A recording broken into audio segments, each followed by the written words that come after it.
Abraço, um ótimo dia para todo mundo. Estamos de volta aqui na programação da Gazeta News com mais um Gazeta News Entrevista. E hoje teremos a oportunidade, nesta participação, de conhecer uma alagoana de Pão de Açúcar, mas com uma longa carreira e também prestação de serviço para a sociedade alagoana. Estamos falando de uma médica formada há 53 anos pela Universidade Federal de Alagoas, 53 não, 52, quase 53.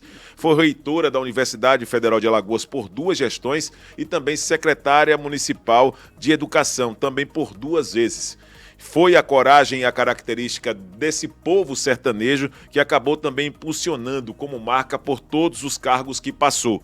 Agora, ela se prepara para receber o título de doutor honoris causa, que é a mais alta honraria concedida por universidade a personalidades que se destacaram em alguma área. No caso da nossa entrevistada de hoje, ela marcou seu nome também em 2 áreas determinantes para a superação de desigualdades sociais: a área de saúde e a área de educação.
A essa altura da vida, você diz, já me afastei, já estou ali, já olhando agora os netos, né? E aí vem toda uma explosão, né, de acontecimentos, de pensar como vai ser, de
catar onde é que eu guardei isso, né? Por mais guardado que tivesse, você sempre acha que tem mais algum lugar.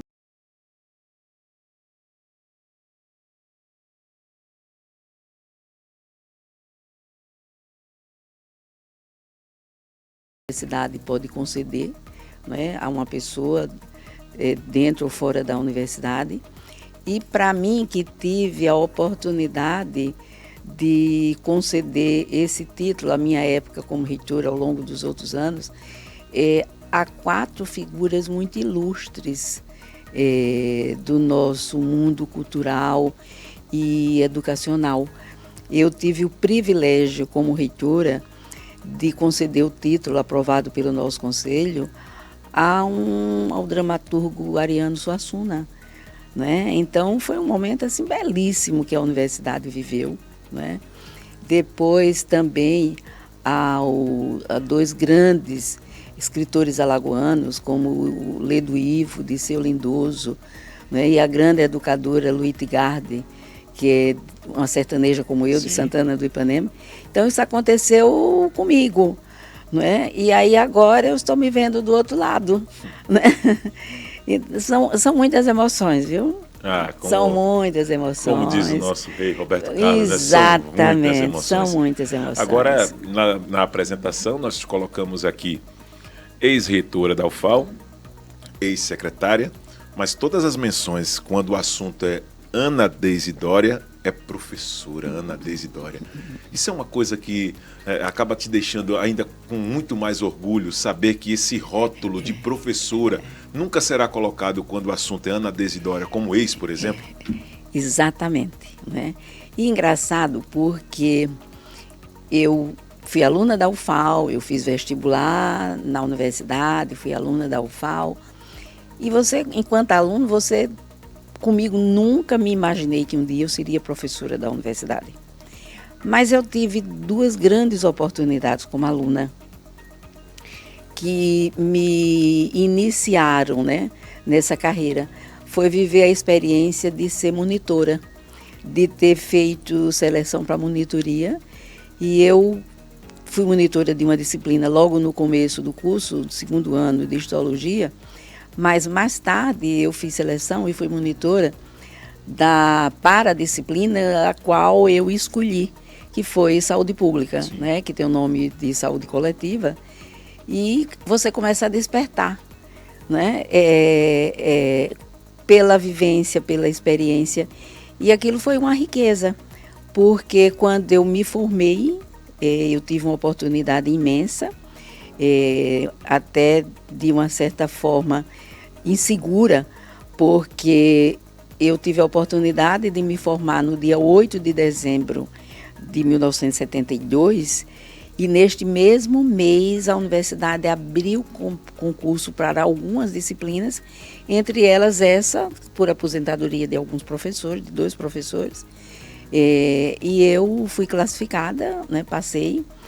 E aí eu comecei a ensinar ainda só recém-formada, né? Isso lhe dá insegurança de você enfrentar, mas o marido estava terminando no ano seguinte e eu fiz o concurso, comecei a trabalhar na universidade e aí no outro ano, quando ele terminou, nós fizemos a seleção para a USP, para a especialização. Primeiro, a área de saúde pública oferecia a especialização, oferece ainda, né, na USP, em São Paulo, e em seguida fui para o mestrado. E aí você volta com com a segurança que você tinha deixado para trás, né, pela oportunidade. Então, fiz uma carreira que eu digo sempre, às vezes as pessoas perguntam, e aí, se fosse hoje, eu faria tudo de novo. Faria tudo de novo, né? A base da formação em saúde pública para o médico, ela é fantástica, né? E aí, dentro da saúde pública, eu fiz a opção de trabalhar com a disciplina que cuidava de mulher e criança, naquela época chamada materno-infantil.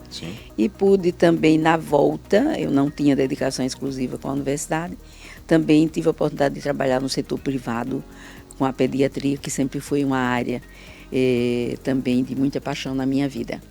Então, eu tive essa oportunidade enorme, né? Eu costumo dizer que naquela época a faculdade esperava a formatura para abrir concurso para poder ter quem quisesse abraçar a carreira de professor. Diferentemente de hoje, né, que algumas áreas você abre e tem realmente assim, a oferta tem uma demanda considerável, isso é muito bom também, porque os professores estão chegando, como eu costumo dizer, prontos. Né? Eles já chegam com mestrado, com doutorado, porque é diferente a forma de acesso também. Você já termina, você já consegue acessar para a pós-graduação. E é muito mais fácil, por um lado, você fazer toda a sua formação, a sua pós-graduação. Né? E naquela época a gente ia e dizia, vou fazer, mas já estou também, por outro lado, garantida, né? Eu tive carteira assinada, eu me formei em dezembro, em janeiro, eu estava concursada e de carteira assinada pela Universidade Federal de Alagoas. Virou minha paixão. Uma verdade, né? Que está sendo colocada aqui pela professora Ana Desidória, que está nos dando esse prazer aqui no Gazeta News Entrevista neste final de semana. E óbvio que quando estamos fazendo esse paralelo entre educação e saúde, que são áreas com a tua atuação, professora, muito bem reconhecida, como foi manter ao longo desses mais de 50 anos esse paralelo? De um lado a educação, do outro a saúde. É uma coisa que poucas pessoas teriam, por exemplo, a capacidade de saber, na competência, fazer tão bem como a professora conseguiu fazer. Olha, foi interessante também, porque eu fiz a opção de ser professora da universidade, mas quando eu voltei de São Paulo, eu também enveredei um pouco pela área de gestão. E aí eu fui chefe do meu departamento, né? Fui chefe por 3 vezes, em mandatos em tempos diferentes. Fui vice-reitora também da universidade, à época do reitor, professor Rogério Pinheiro. Mas antes de ser vice-reitora, depois de chefe de departamento, eu fui diretora. Aquela época não era faculdade, porque os cursos eram juntos com a denominação e com a estrutura de centros acadêmicos. E na minha área, que era o Centro de Ciências da Saúde, tinha, além da medicina, a odontologia, a enfermagem, né? Depois chegou a nutrição, a farmácia hoje. E ao longo desse período, foi a época que foi aprovada a Constituição Federal. Quando eu fui ser diretora desse centro, tinha sido aprovada a Constituição Federal, era reitora.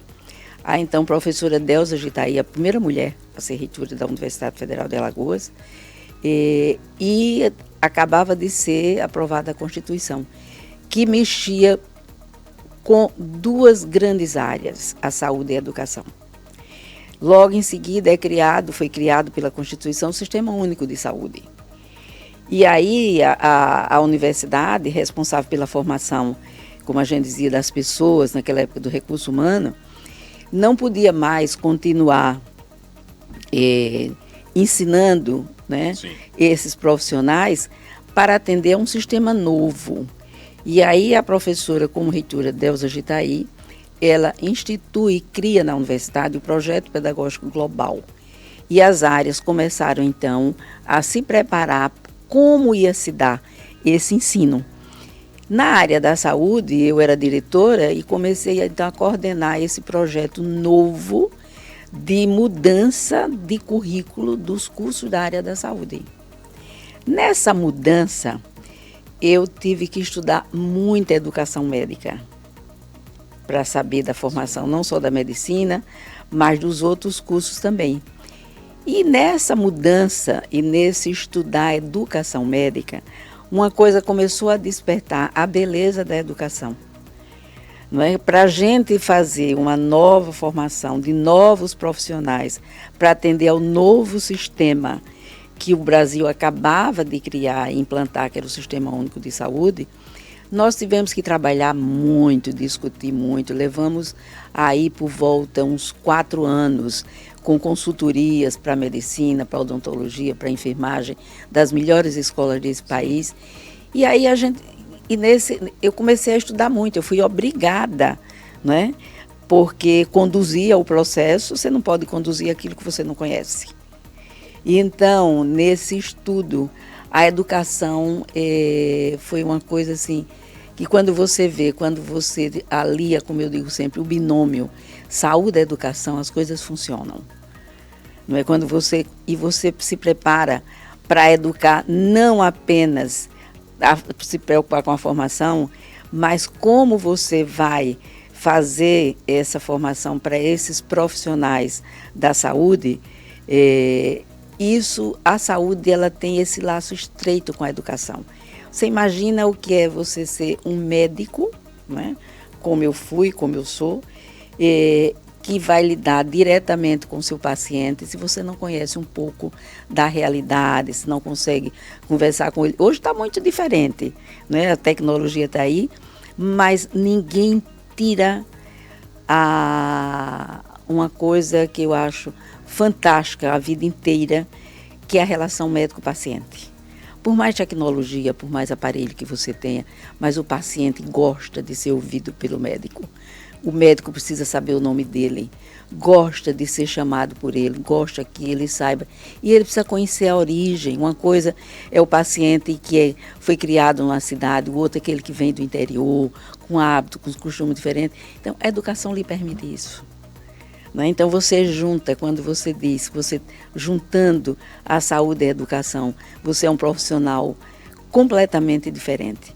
Daí o que você me dizia, o papel do professor, né? É muito forte, né? É muito forte. E eu fico muito feliz, né? Porque até o doutor fica de lado. É verdade. Né? O professor, ele é muito forte e eu sempre tive ele com muito orgulho na minha vida. Carinho dos pacientes. Nós Demais. escutávamos muito, que lá atrás é que as coisas aconteciam dessa forma, né?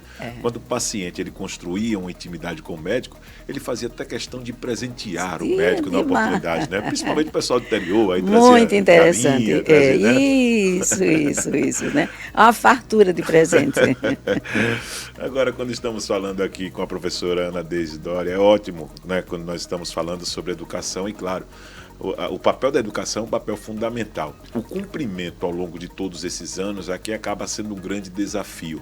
Isso também acabou sendo, durante o seu período como reitora da Universidade Federal de Alagoas, um dos grandes desafios, a expansão, por exemplo, da Universidade Federal. Como é que foi naquele momento expandir a UFAL para o Sertão e para Arapiraca?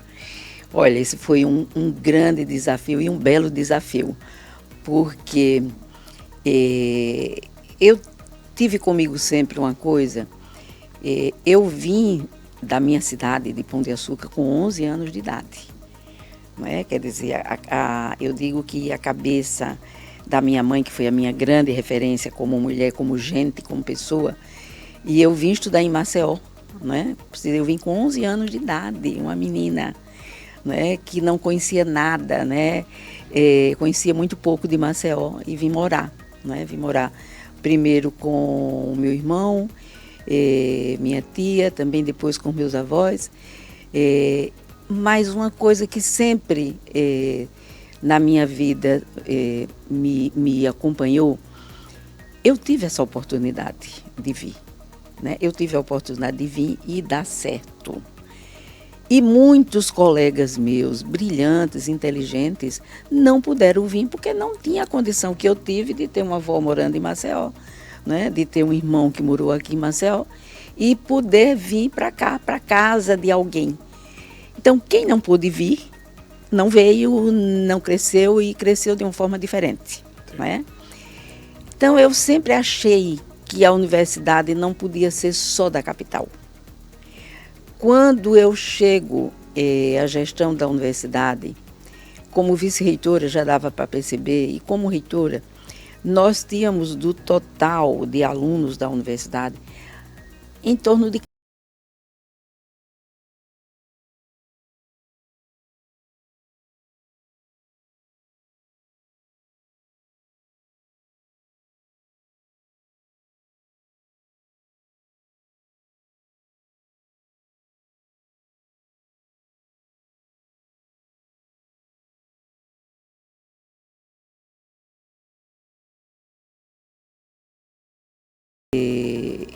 reitora, quando eu fui eleita, que assumi, a grande oportunidade foi dada pelo governo federal.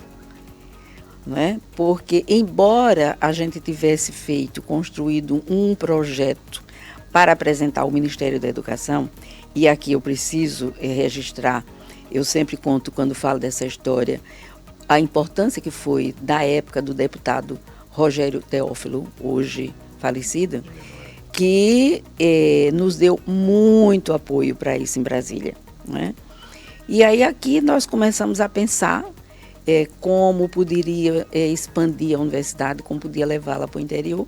Coincide com a proposta do governo federal à época de expansão das universidades, porque o percentual de alunos nas universidades federais era muito pequeno e até hoje ainda é para o que pode ser feito.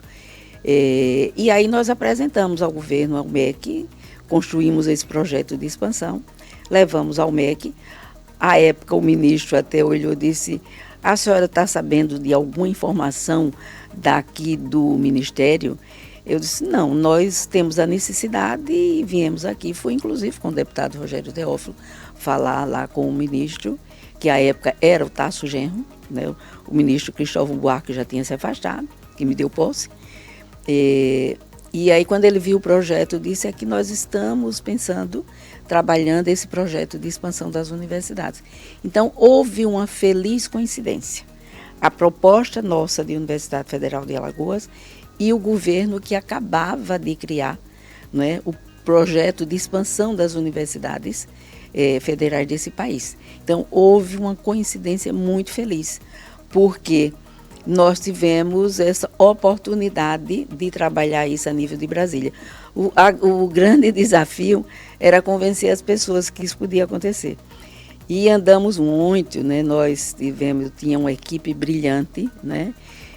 Porque tudo é equipe, sim, né? Claro. Tudo é equipe. Sozinho não dá para construir. Ninguém. Uma equipe maravilhosa. Tinha o professor Rodrigo, que ficou responsável pela concepção do projeto, sim, e tinha os professores, os pró-reitores que abraçaram essa causa, o vice-reitor, o professor Eurico, que também na linha de frente comigo, e nós começamos então a pensar, quando o governo federal aprova a expansão, dota essa expansão de recurso financeiro, porque sem recurso financeiro ninguém faria nada. Mas eu tive que trabalhar muito junto à bancada federal. E era muito engraçado porque, enquanto eu tinha um apoio imenso ao deputado Rogério Teófilo, ele fazia: você vai contar com o meu apoio, vai contar agora, desde que você comece por Arapiraca. Ele era de Arapiraca, claro, né? Claro, e claro, Arapiraca era e é ainda a maior cidade do estado, era realmente onde a gente tinha que pensar primeiro, né? Porque as condições eram favoráveis. Mas alguns colegas dele, deputados, né, eu acho que eu dizia assim, eu acho que quando eu saio daqui, eles devem dizer: essa professora é maluca, né, porque essa ideia, isso não vai vingar. Foram muitos desafios, mas nós conseguimos, as outras universidades também, mas aí nós conseguimos fazer a expansão e a interiorização, porque essa expansão cresceu também dentro do próprio campus de Maceió. Mas a interiorização, eu acho que foi uma marca dessa gestão, muito ousada, mas também apoiada pela condição da educação superior do país naquele momento. E aí foi quando nós conseguimos implantar em Arapiraca, depois no Sertão. O projeto, ele previa e prevê as 3 grandes regiões do estado, né? Não só a região do Agreste, mas o Sertão e o Litoral Sul. Está previsto também o campus, que ainda não foi instalado. E esses outros, a Arapiraca já tem 18 anos, né? E o Sertão completou agora 15 anos, com um resultado fantástico, Viderlan. Fantástico, porque não só a oportunidade para os alunos, mas a universidade tem o que tem de melhor aqui, igual ao interior. Professores, pesquisadores, com uma experiência fantástica. E sempre eu acreditei, nós acreditamos enquanto equipe, foi o maior vetor de desenvolvimento desse estado. Foi não, é. Porque quando a universidade, quando ela chega numa cidade, ela ela não chega só à sala de aula. Ela chega à pesquisa, ela chega à transformação, porque ali você mexe com a economia da cidade, você mexe com a cultura da cidade, da região, não é? Você mexe com a economia, não é? É um negócio assim fantástico. Isso dito pelos prefeitos depois de alguns anos, o que representou a ida. E essa história, eu lembro muito, eu ouvia muito a história da Universidade de Campinas, não é? Quando foi para Campinas e como ela cresceu, né? Era uma fazenda e ali houve a doação e hoje é esse patrimônio fantástico científico que é a Universidade de Campinas, como está sendo hoje a Universidade Federal de Alagoas. Né? O que tem já de pesquisa. Quando eu vejo, e essa semana eu estava vendo até no Jornal Nacional, uma reportagem sobre a expedição do Rio São Francisco, que é uma coisa que vocês acompanham, aquilo ali tudo começou com a Universidade em Penedo. Né? Quando nós estudamos o projeto de expansão da universidade, nós tivemos um professor da universidade, pesquisador, e eu acho que tem um tempinho ainda para eu contar essa história rapidinho. Todo tempo do mundo. Mas o deputado Rogério Teófilo, ele, na minha posse, ele me disse, Ana Deise, como eu sei, né, das suas propostas para o interior, eu deixei uma emenda de 30 mil reais. Olha só, 30 mil reais, isso há 20, isso foi 2003, né? Sim. Há 22 anos por aí. Isso. Eu deixei para você, para a interiorização, desde que você comece por Arapiraca. Ele fazia sempre essa ressalva. Né? Mas aí nós compramos um carro. A universidade não tinha. E eu me lembro que nós compramos um Gol.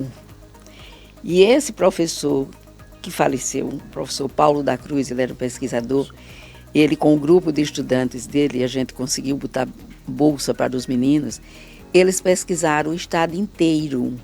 Então, o projeto de expansão e interiorização da universidade não foi pensado por pensar. Ele foi induzido ao desenvolvimento. Que cursos a gente colocaria em Arapiraca, considerando a região do Agreste? Que cursos a gente levaria para o sertão, considerando o sertão não só de Alagoas, mas o entorno. E hoje o sertão tem alunos da Bahia, de Sergipe, de Pernambuco, que ficam naquelas cidades mais próximas. Sim. Não é? Que cursos estão previstos para o litoral sul? Então, isso foi estudado. Quando nós pensamos em Penedo, você vê, lá tem o curso de engenharia de pesca, tem o curso de turismo, porque a região precisava disso. Não é? Então, quando eu peguei isso por conta da expedição, mas a expedição do Rio São Francisco, quem é o carro-chefe de pensar a expedição do Rio São Francisco? Claro que hoje não é mais só a universidade, tem todos os parceiros necessários, né? Mas foi pensado e concebido pela Universidade Federal de Alagoas. Isso é uma tarefa que precisava muito. Muito, né? Todo esse retorno que tem aí. Quando você vê hoje todo o trabalho feito, hoje Arapiraca já tem um curso de medicina, que não foi dessa época, né? Mas é um curso público, é a universidade pública no interior. Né? Quando você vê o desenvolvimento agropecuário de Arapiraca, todos os cursos que foram para lá foram pensados, agronomia, zootecnia, né? Santana com o curso de economia, de contabilidade, e todos eles nós colocamos o curso de pedagogia. Em todos. Como prioridade. Como prioridade, porque a gente precisa formar professores para melhorar a condição desse estado. Perfeito. Né? Então ele foi pensado, ele foi concebido. Eu sou uma apaixonada por esse projeto, né? Caminhei, andei, acho que ele é uma das coisas que motivaram muito, né? A outorga, né? Do título, mas é uma história longa que hoje, 18 anos depois, muita gente não sabe como ela se deu. Teve muita coisa boa, mas foram muitos desafios. Tinha os que não queriam, né? Que hoje eu converso mais, Ana Deise, eu me lembro como no conselho, eu fui contra quando você apresentou a proposta, porque eu dizia, poxa, não tem dinheiro, falta dinheiro aqui para o campo de Maceió, e como é que ela vai botar dinheiro para o interior para começar tudo? E eu dizia, gente, se o dinheiro não for para o interior, não vem para cá, é dinheiro carimbado, né? Um pensamento diferente, de expandir, de criar, de dar oportunidade. E assim nós conseguimos e vencemos, acho que vencemos. E ainda sobre esse assunto, professora, sobre a expansão, na verdade, da Universidade Federal, não só para o Sertão, mas também para o Agreste, com a cidade de Arapiraca, eu diria que isso também traz uma contribuição muito grande para aquilo que nós noticiamos hoje. Como jornalista, estamos sempre acompanhando o núcleo de pesquisa da Universidade Federal de Alagoas, ou seja, esses valores para o surgimento de pesquisas e pesquisas importantes para o Estado também surge dessa perspectiva, professor? Quando eu lhe falei no exemplo da expedição, é um núcleo de pesquisa. Não é? Hoje nós temos núcleo de pesquisa nessas cidades todas, contribuindo para o desenvolvimento. E respeitando as características de cada uma delas. E respeitando de cada uma delas. Quem vai sabe para onde vai e sabe o que precisa ser feito. Não é? Então, quando você abre mestrados, doutorados, como o interior, já tem mestrados aprovados. Não é? Eles são abertos e dirigidos para a realidade daquela região. É uma coisa fantástica. Né? Então, hoje você tem, nas várias regiões, você tem aí um desenvolvimento fantástico, como o Sertão, você tem o pessoal de história, né? Estudando toda aquela parte do patrimônio, toda aquela riqueza do Sertão. Né? Mas você também tem a economia, né? Viabilizando para o Sertão oportunidades, porque Santana é sertão e os cursos de economia, de contabilidade, eles estão no sertão. Né? Eles estão lá em Santana fazendo ponte com todos eles. Né? É uma coisa assim surpreendente e maravilhosa. Patrimônio histórico como Penedo, São Francisco. Tem todo um trabalho feito não só das engenharias, mas da arquitetura, embora a arquitetura ela seja localizada em Arapiraca, mas tem um trabalho fantástico ali pertinho com Penedo. Né? Quer ver outra coisa maravilhosa lá de Penedo? A recuperação do cinema. Né? Quer dizer, é um curso que à época a gente poderia ter colocado, mas a ousadia não foi tanta para colocar, mas deve estar sendo colocado, porque a recuperação, inclusive, do Cine Penedo, né? Aquilo ali teve toda a concepção, o projeto todo da universidade, porque foi doado para a universidade pensar, para fazer aquilo, e está lá funcionando. Né? É uma coisa maravilhosa. Então, a universidade encanta, porque ela tem, na sua universalidade, ela tem tudo lá dentro. Eu costumava dizer, olha, a universidade tem pessoas de todo tipo, de todas as raças, de todos os partidos, e precisa ter, porque ela é universal, não é? É lá que tem que ter as formações, é de lá que tem que sair. Quando houve aquela polêmica aí, há alguns anos atrás, tira a sociologia, tira a filosofia, né? E algumas instituições particulares deixaram de oferecer pela falta de demanda, mas a universidade, se tiver 4, 5 alunos, ela está lá oferecendo. Ela é pública, só ela pode fazer isso. Né? Então, a formação do que é necessário para o mundo, não é só a tecnologia, mas das humanas, né? Isso, as universidades públicas, elas têm o direito, podem, devem e fazem. Muito legal, né? Esse depoimento com tanta experiência aqui nesse Gazeta News Entrevista, que nós estamos tendo a oportunidade de conversar com a professora Ana Deise Doria. E aí, é claro que com todos esses avanços e contribuições que nós estamos aqui tendo a oportunidade de conhecer muitas das ações que a professora desenvolveu, é normal, professora, nesse momento também, falar dessa proximidade com os atores da política, com os parlamentares. Semana passada, o seu nome foi citado na Câmara de Vereadores de Maceió também, de maneira muito positiva e defendida pelo vereador Rui Palmeira também. Ou seja, acaba tendo esse respeito também dos atores políticos, essa atuação que a senhora desenvolveu como reitora da Universidade Federal, como secretária também. E esse respeito foi um respeito construído mesmo através de ações desenvolvidas de forma inteligente, como foi a expansão da UFAL. Como a senhora recebe, por exemplo, vez ou outra, o seu nome sendo lembrado como professora, mas também pela atuação como secretária? Olha, eu confesso que fico feliz quando ele é lembrado, porque dessa forma, né?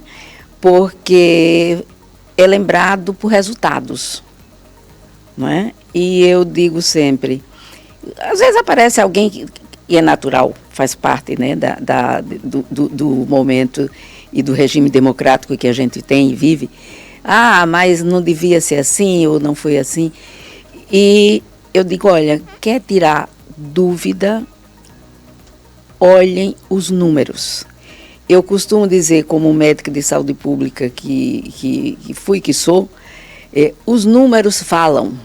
Os números falam. Então, quando o vereador hoje, ex-prefeito Rui, por quem eu tenho muito respeito e muita admiração, fala e cita, é porque teve um desenvolvimento, um desempenho na educação do município de Maceió. Primeiro, o tempo que o secretário, que a secretária ficou. Você não tem política pública que dê certo com o secretário de ano em ano mudando, né? É um fator complicador, mexe. E eu fiquei na secretaria, as 2 gestões do prefeito Rui Palmeira, com toda a autonomia que eu precisava ter. Isso eu faço questão de dizer em todo canto. Total liberdade. Total liberdade, não é? Eu tinha acesso, não só acesso, mas a condição de administrar o orçamento da Secretaria de Educação, porque um secretário de Educação de qualquer município, ele é responsável por 25% do orçamento do município. Não é pouco, não é pouco. Eu tive autonomia total e tinha, claro, a minha obrigação de prestar contas, não só do que tinha feito, mas do que ia fazer. Eu discutia com o prefeito, né, quais eram as propostas, tive muitas consultorias, tive a oportunidade de trazer para aqui, para Maceió, a consultoria do PNUD, apoiado e financiado pelo MEC. Eu fui ao MEC antes de assumir, quando assumi a secretaria, que era o pessoal todo conhecido da minha época de reitoria, conhecia o trabalho da reitoria da Universidade Federal de Alagoas e me deu todo apoio. Né? Assuma, Nadez, que a gente também sabe que você tem um potencial para fazer, melhorar a educação de Maceió. Eu tive esse apoio. Constituir a equipe, que é outro diferencial.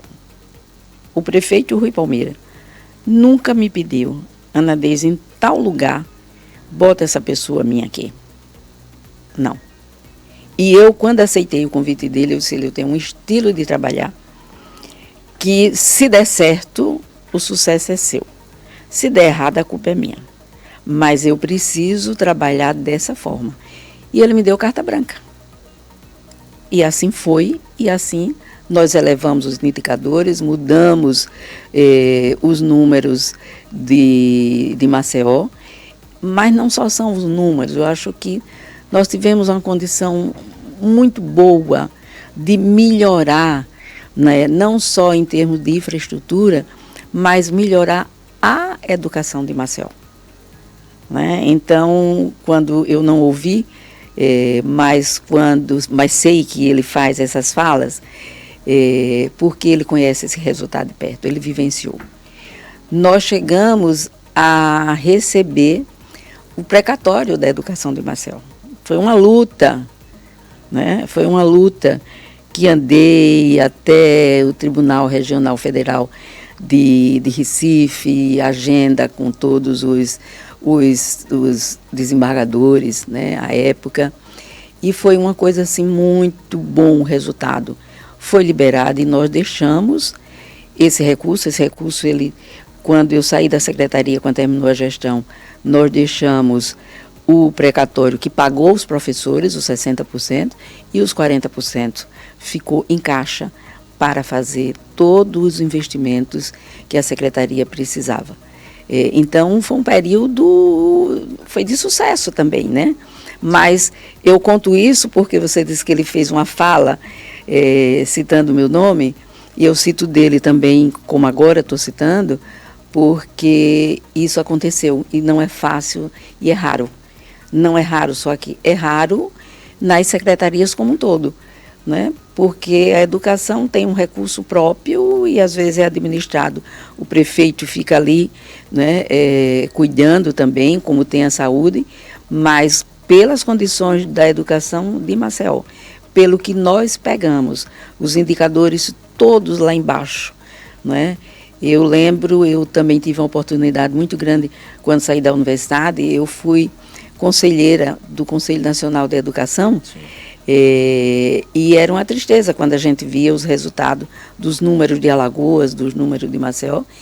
Eu digo, olha, para ir para a Secretaria da Educação eu vou ter que trabalhar muito, né?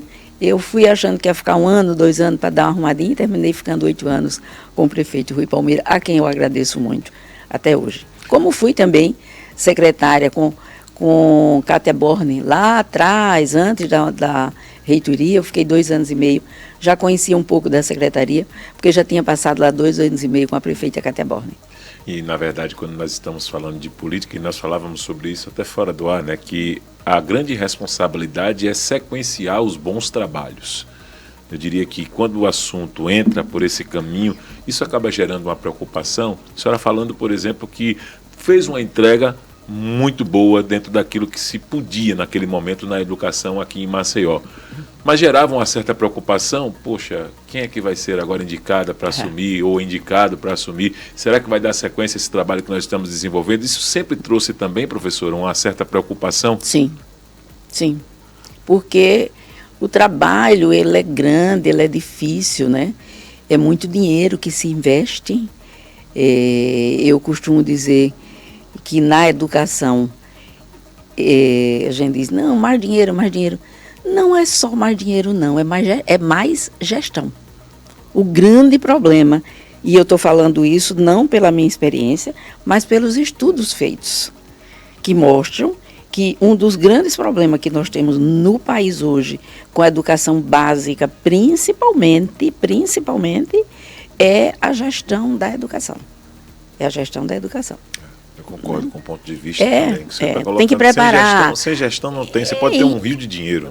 Às vezes você coloca uma pessoa, um gestor, que não tem experiência ou não conhece, é porque é um amigo, né? E às vezes não dá certo. E a gestão, ela desce para as escolas, né? Quer dizer, um diretor de escola, quem é o diretor de escola, eu costumo dizer? É uma liderança, é um professor diferenciado, que é querido ali, né? E ele, de repente, é escolhido ou pelo processo democrático que as escolas, alguns sistemas têm, como aqui em Maceió tinha, ou porque é amigo, é indicado, e a pessoa às vezes não tem o preparo suficiente, tem que se preparar, porque a escola, a gestão da escola é uma gestão complexa, né? Recebe recurso federal, estadual, municipal, então o gestor, se ele não tiver conhecimento, se ele não aprender a ser gestor, ele fracassa. Professor, agora falando sobre saúde, saindo um pouco da área educação, hoje, como a senhora avalia essa implantação, a consolidação do Sistema Único de Saúde no país? É uma questão que também traz algum tipo de observação para os moldes daquilo que tinha como proposta lá atrás, no finalzinho da década de 1980, início da década de 1990? Olha, o sistema de saúde, o SUS, a concepção dele é linda. É tão bonita e tão boa que foi modelo para outros países. É verdade. Né? A gente sabe disso. No nosso país, nós temos, desde o início, muitas dificuldades. Porque ele foi concebido e pensado de uma forma inversa, né? Eu posso dizer quase do que ele é na sua prática. Porque a concepção era você investir no público e ter o privado como retaguarda, como suporte. E a gente sabe que isso nunca funcionou, né? Quer dizer, o forte ainda é o privado, e a retaguarda, o SUS, é para aquele que hoje não pode pagar plano de saúde. Sempre foi, né? E hoje mais ainda, e hoje pior ainda. Então, isso daí dificulta um pouco. Por outro lado, a saúde, diferente da educação, ela tem um processo que é maléfico, que é a judicialização da saúde, né? Como você não consegue o acesso, então você vai e judicializa, consegue. Então, ela tem uma despesa imensa com a questão da judicialização. O que é a judicialização? Eu preciso fazer um tratamento, não posso, e a saúde nega porque não tem condições naquele momento, não tem. Então você entra juridicamente e você ganha juridicamente e ela tem que fazer. E às vezes até se incentiva como se fosse uma prática Sim, comum isso, né, sim, professor? isso passou a ser. Então, quando a gente diz hoje a judicialização da saúde, é que ela está em todo canto, né, pela deficiência da gestão do próprio sistema, né? Então, tem que ser mexido muito, muito para melhorar, né? Agora, tem umas coisas assim que eu não posso perder essa oportunidade. Por favor. Por exemplo, o nosso hospital universitário, né, que é um hospital fantástico, não só em qualidade, e agora as outras gestões vêm conseguindo melhorar, modernizar. Agora mesmo, né, nós temos lá o único no estado de Alagoas que é totalmente público, que é o CACOM. O CACOM é o Centro de Atendimento Oncológico. Eu digo que é um hospital do lado do outro. E tenho muito orgulho de dizer que foi também com a nossa gestão que nós conseguimos equipar e colocá-lo para funcionar, né? Então, hoje, os pacientes que precisam do tratamento de câncer, né, tratamento oncológico do SUS, têm um atendimento diferenciado, respeitado, de qualidade, no CACOM do Hospital Universitário. E isso eu acredito que foi também lá atrás um dos grandes desafios, né? Porque nós já vivemos situações voltadas em outras instituições, principalmente com o surgimento de hospitais públicos, mas que não conseguiam, por exemplo, manter por um certo período a mesma qualidade nos atendimentos, nos serviços. E a saúde, não que a educação não seja cara, mas a saúde é muito mais, né? A saúde, eu até costumo dizer, quando eu estava na secretaria, que o pessoal, vamos discutir, eu digo, olha, eu sou de uma área técnica, não dá para discutir muito. Lembrem-se que eu sou médica, então se está doendo a cabeça, tem que ter remédio para passar. Se cortou, tem que costurar. Se quebrou, tem que emendar. Se está ruim lá dentro, tira. Ou seja, as respostas são para ontem, diferentemente da educação, que é um processo, não é? Que você vai construindo, mas a saúde, quando dói, tem que dar um jeito, não é? Então, nós temos hoje, com a população crescendo, com a população idosa crescendo muito mais, tudo isso tem que ser pensado, está sendo pensado hoje. E você não constrói de repente, né? Manter um hospital é um custo muito elevado, né? A saúde é muito elevado, manter a alta complexidade é muito elevado, né? O que se precisa para fazer isso, principalmente hoje, com tanta tecnologia, com toda uma aparelhagem de excelente resultado, você vê a luta nos estados aí, não é só uma luta só de Alagoas, mas por mais leitos, mais hospitais, mais especialidade, que a população grande precisando, e ela não se faz de um dia para a noite, é muito investimento. Então, a saúde é um desafio para qualquer secretário, mas é possível, e a gente vê lugares que ela funciona como deve ser. Eu já tive a oportunidade de andar em outros estados e a gente vê que a maioria não é assim, tem essa dificuldade, mas você consegue fazer uma boa, ainda consegue fazer uma assistência razoável para a população, boa. Já passamos sobre esse assunto, mas ainda fazendo um paralelo sobre a Universidade Federal, receber esse título de doutor honoris causa, né? Quando nós estamos falando de um reconhecimento pela troca de conhecimentos, pela atuação e pelo relevante papel em serviços prestados aqui em Alagoas. Diante desse cenário, o que é que representa tudo isso para a senhora ter recebido essa honraria? Olha, eu confesso que me mexeu muito. Ainda mexe, né? Até me mexeu muito e continua mexendo. É uma honraria que eu, que sou da casa, que, como disse no início, tive a oportunidade de entregar pessoas diferenciadíssimas, né, do nosso país e do nosso estado, não vai subir para a cabeça, né? Mas eu tenho parado e a primeira pergunta que eu faço e fiz, o que é que eu fiz para receber, né?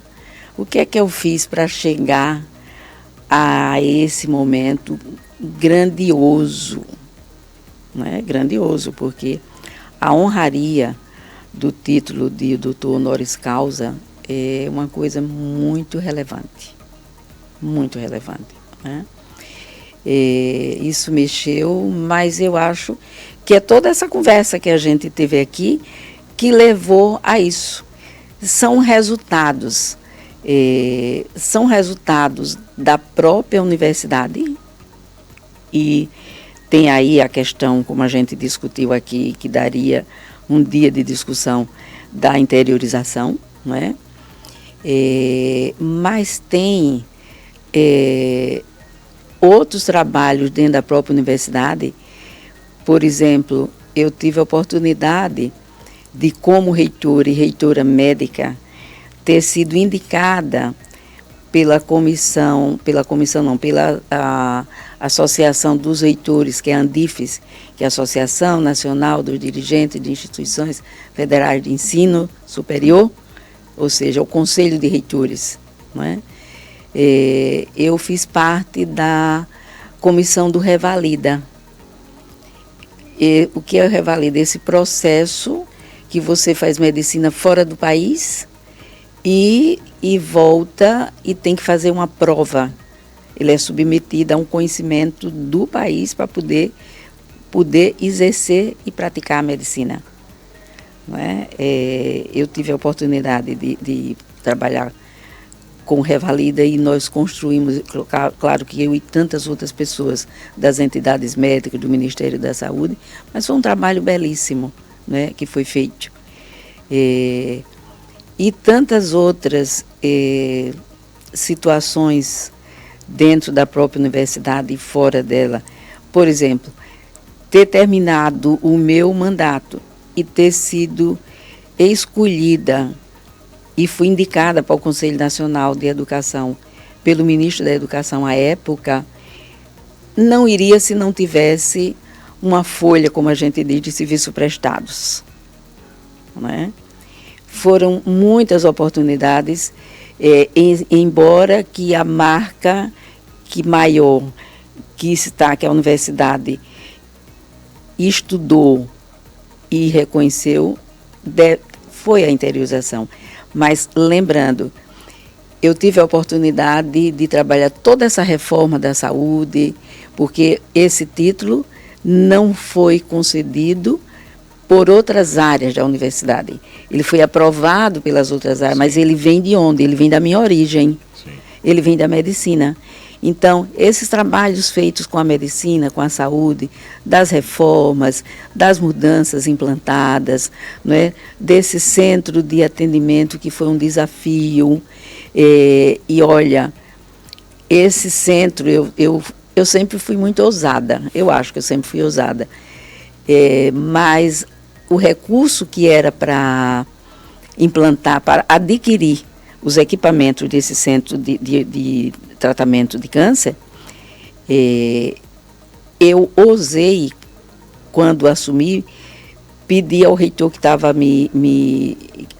saindo, o professor Rogério, e ele colocou o recurso na fundação por um pedido meu, na fundação da universidade, o que não podia. Sim. Eu sabia que ia dar problema, né?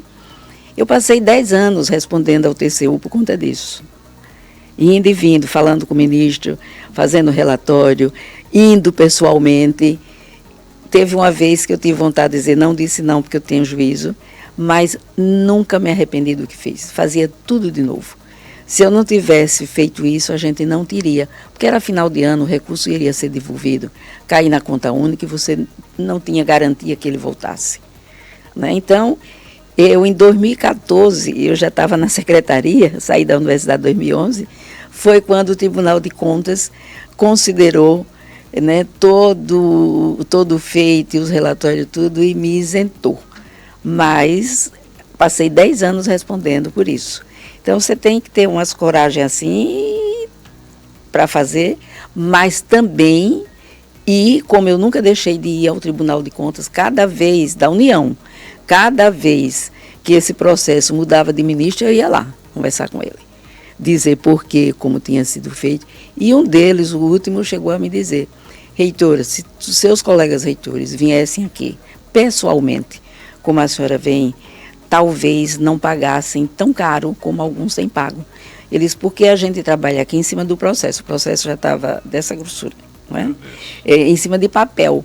E hoje a senhora está aqui me relatando uma história. Não é? E foi a reconsideração do parecer dele que me deixou perdoada pelo ato falho da época e que eu nunca me arrependi de ter colocado esse dinheiro e ter garantido que o CACOM hoje, até hoje, funciona muito bem. Agora, se nós estivéssemos falando em uma possibilidade de voltar, já chegou a bater, por exemplo, algum tipo de situação em que, poxa, se eu tivesse um pouquinho mais de tempo, ou se eu pudesse voltar, mudaria alguma coisa? Já gerou algum tipo de dúvida? Ou a senhora se sente realizada? Olha, não, pelo tempo? Porque eu acho que foi um bom tempo, né? E a gente tem que ter a clareza do momento de parar.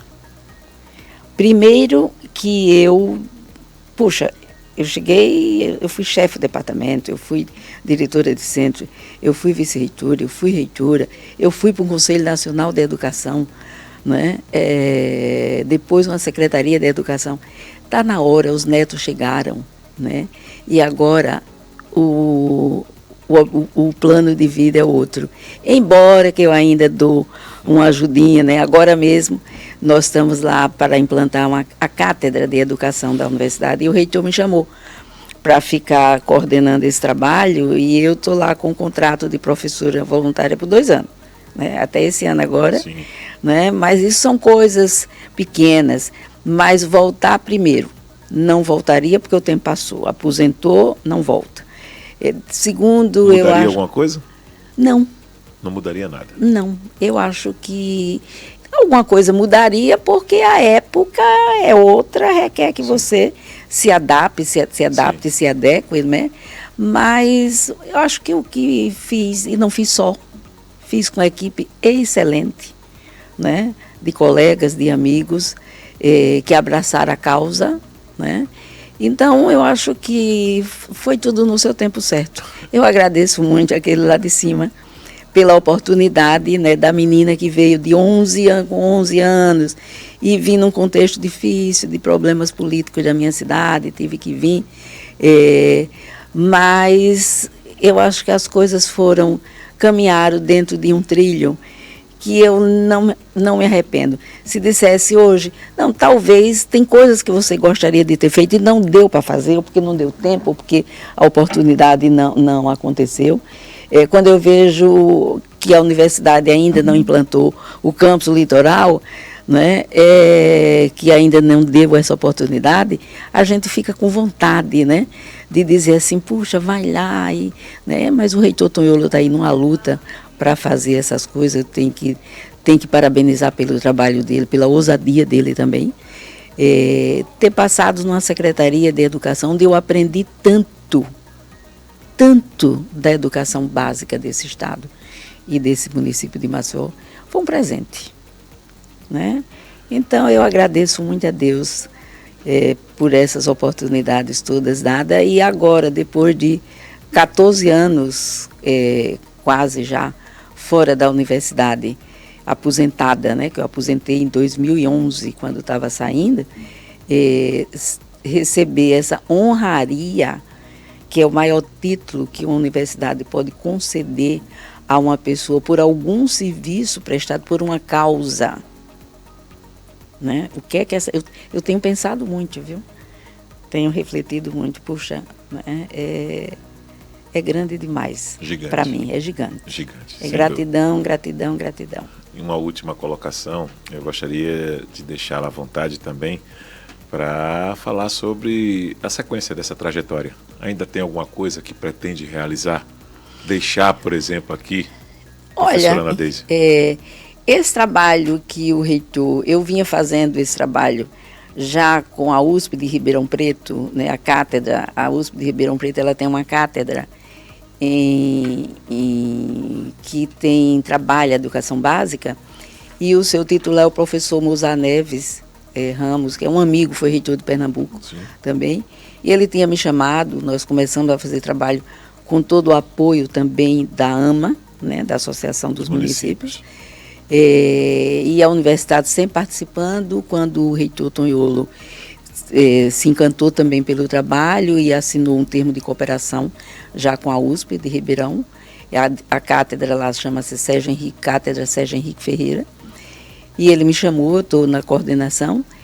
E no mais eu quero ter tempo para ir para a minha beira de rio, de Pão de Açúcar, como vou sempre, né, com os netos, com os filhos, com o marido que gosta de pescar, né, que aposentou um pouco antes de mim. Então, eu não quero mais muita coisa. Eu acho que já foi de bom tamanho. Tem muita gente boa aí para fazer, né? E agora o que tenho ainda pela frente é a curtição familiar, que eu quero aqui dizer que eu acho que consegui fazer essas coisas todas porque eu sempre tive o apoio da minha família. Assim, é uma coisa linda, né? Não só o marido, professor da universidade também, mas muito respeito, né, ao meu trabalho. Os meus filhos eu nunca participei, quer ser como candidata, porque também a minha política foi acadêmica, né? Nunca fui filiada a partido nenhum. Mas sempre que alguma coisa surgia de oportunidade, como para chefia de departamento, tudo foi eleição na universidade, né? Uhum. Mas eu sempre sentava com o marido, com o filho, e a gente conversava, então sempre tive o apoio deles incondicional. Professora, muito obrigado, tá certo, por essa oportunidade, uma oportunidade valiosa para poder conhecer um pouco mais da professora Ana Deise Doria, trazendo também tudo sobre esses avanços que a educação de Alagoas, impulsionada, claro, obviamente, por suas ações, por suas andanças em Brasília, por esse contato direto com os parlamentares, ampliando a educação. Penso da mesma forma, sou mais jovem, mas penso que a educação é o caminho, é o que dá a ideia de um equilíbrio entre todas as classes nesse país. Paulo Freire já dizia, né? A educação não muda o mundo, mas muda as pessoas que mudam o mundo. É isso mesmo. Né? Então, somos nós mesmos que temos que fazer isso. Muito obrigado pela sua presença. Eu que agradeço muito aqui a você e a toda a TV aqui, agora a Gazeta News, Gazeta né? News, isso. É uma satisfação muito grande, é uma gratidão de coração. Muito obrigada. Gratidão e honra é toda nossa, tá? Parabéns mais uma vez pela justa homenagem recebida. Obrigada, querida. E assim nós vamos encerrando aqui nosso Gazeta News Entrevista com a professora Ana Deise Doria, não só ex-reitora da Universidade Federal de Alagoas, secretária também, mas falando sobre vários assuntos neste episódio muito especial. Tratamos de assuntos voltados para a educação em Alagoas, no Brasil de uma forma geral, mas também da saúde. São áreas que a professora Ana Deise Doria, há mais de 50 anos, contribuiu e que tem agora essa contribuição sendo reconhecida por esse título tão importante recebido esta semana de doutor honoris causa, que acabou também trazendo essa cereja por tudo aquilo que ela fez aqui pelo nosso estado de Alagoas. Acompanhe também os próximos episódios aqui na programação da Gazeta News. Um forte abraço e até a próxima. Eu te espero.